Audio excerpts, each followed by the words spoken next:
47 में बंटवारे के वक्त हमें हक था पाकिस्तान जाने का, आपको नहीं था। हमें हक था, लेकिन हमारे अजदाद ने यह तय किया कि यह वतन हमारा है। हमारे अजदाद की कब्रें हैं यहां, हमारे बुजुर्गों के मज़ारात हैं यहां। जामा मस्जिद है दिल्ली की, ताजमहल है, किले हैं, हमारे बुजुर्गों की यादें हैं, और यही आज धरोहर है हमारे भारत की। वही लोग गद्दार हो गए, उन्हीं का नाम लेकर सड़कों पर मारा जाने लगा। हम अपनी मर्जी से रुके थे, हमें किसी ने जबरदस्ती नहीं रोका था। जो अपनी मर्जी से रुके उनके लिए आज ही सदन में यह कहा गया कि जो वंदे मातरम नहीं कहेगा उसे भारत में रहने का अधिकार नहीं होगा। बहस वंदे मातरम की नहीं है।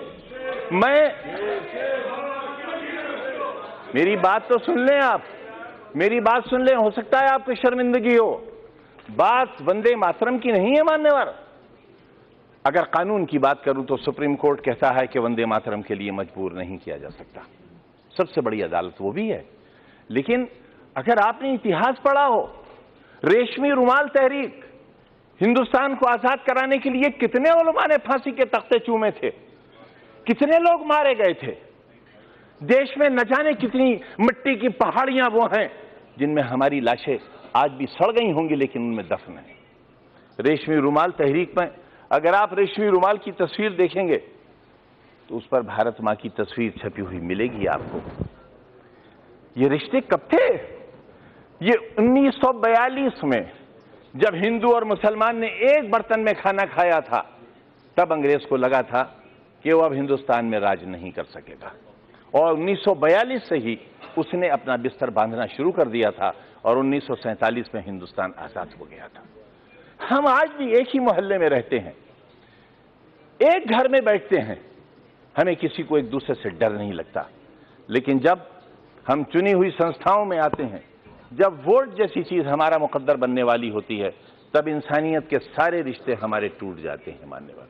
इससे देश बहुत कमजोर हो रहा है, इससे हम बहुत कुछ खो रहे हैं। आप मुझे मजबूर तो नहीं करेंगे।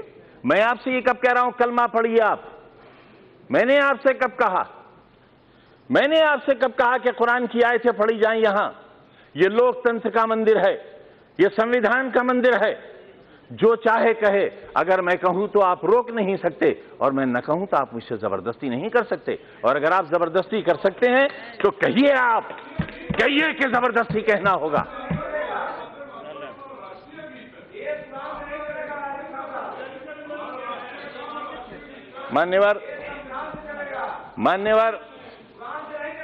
मान्यवर संविधान से चलेगा, यही तो हम भी चाहते हैं, यही हम चाहते हैं।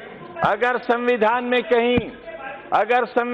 कहीं किसी मजहबी किताब का कोई श्लोक, कोई आयत पढ़ने के लिए कहा गया हो, मैं सबसे पहला व्यक्ति होऊंगा जो इस हुक्म पर नतमस्तक करूंगा। मानो संविधान को। मैं भी यही कह रहा हूं, हमें संविधान को मानना चाहिए, और जो लोग संविधान को नहीं मानेंगे वो देश के साथ अच्छा नहीं करेंगे, क्योंकि ये देश बहरहाल सबका है। पूरा जिस्म हाथों से बना हुआ नहीं है, पूरा जिस्म पैरों से बना हुआ नहीं है। शरीर का एक हिस्सा खत्म कर दिया जाए, इंसान नहीं रह जाएगा। हिंदुस्तान एक बेहतरीन इंसान है, इसे बेहतरीन इंसान बना रहने दिया जाना चाहिए। ये कहना चाहता हूं मान्यवर।